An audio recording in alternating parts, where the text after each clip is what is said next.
Monday 8:12 a.m. A text from my wife appeared while I was brushing my teeth. I want a divorce. All communication through my lawyer. That was it. No preamble, no argument, no hints that anything was wrong, just a complete shutdown. I stared at the screen, a wave of something passing through me, shock, maybe. I blinked, then finished brushing. By 8:27, I replied with a single word, understood. Then I set the phone down, pulled up my financial dashboards, and began logging into everything. Monday 10 a.m., joint credit cards frozen. Her Amex account cancelled. Half of the joint checking account moved to a separate legal account. Family savings locked with dual authorization. She had been a stay-at-home spouse for 3 years, and I had been covering everything: mortgage, cars, subscriptions, her spending. She hadn't touched any of it.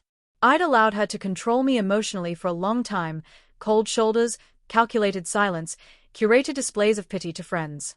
But a text like this? Fine. No war. Just boundaries. At 11:43 a.m., I sent another message. Your access to all shared financial accounts has been restricted pending legal division. Per your request, communication will now occur through legal channels only.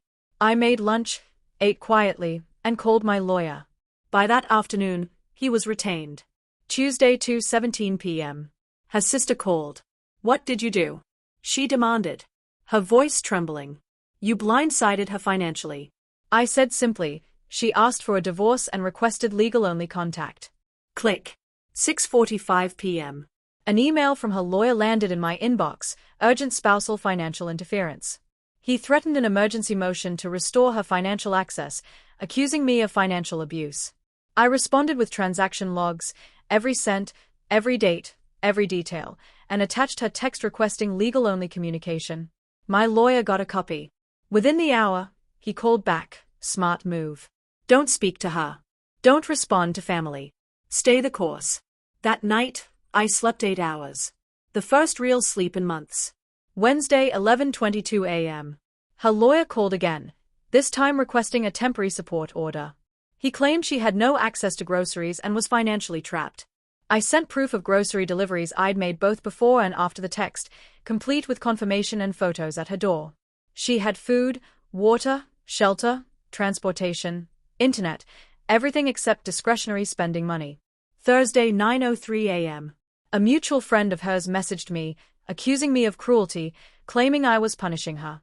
I replied in one sentence: she asked for communication through lawyers. I am honoring her boundaries.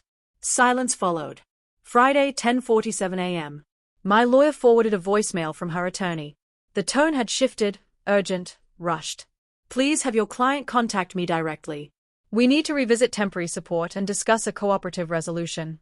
I'd like to avoid escalation. I listened twice. The same man who had threatened legal action 48 hours ago was now asking for engagement. Why? Because she had not anticipated the full consequences of her choice. She expected me to plead, rage, beg. Instead, I executed. She had no plan, only drama. 2 weeks later, at the preliminary hearing, she requested $6,000 a month in temporary support, arguing for lifestyle maintenance.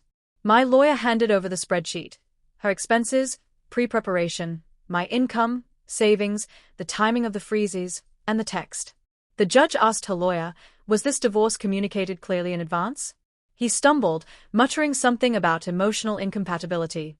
So, she unilaterally cut off communication and still expected financial entanglement? Motion denied. Support capped at $1,500.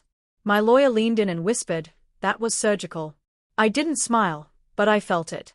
3 months later, the divorce was finalized. Assets split 60/40. I kept the house. She moved in with her sister. The car stayed in her name, but she took over payments. I didn't contest custody of the dog. She needed someone. People ask if I feel cold, if I regret moving so quickly. No. I had already given too many chances. She knew exactly what she was doing and wanted to control the narrative. She expected me to break or chase. Instead, I followed her request to the letter. She made it legal. I made it logistical. For the first time in years, I was free. And when you reach that point, you don't shout. You just walk away, leaving the lights off behind you.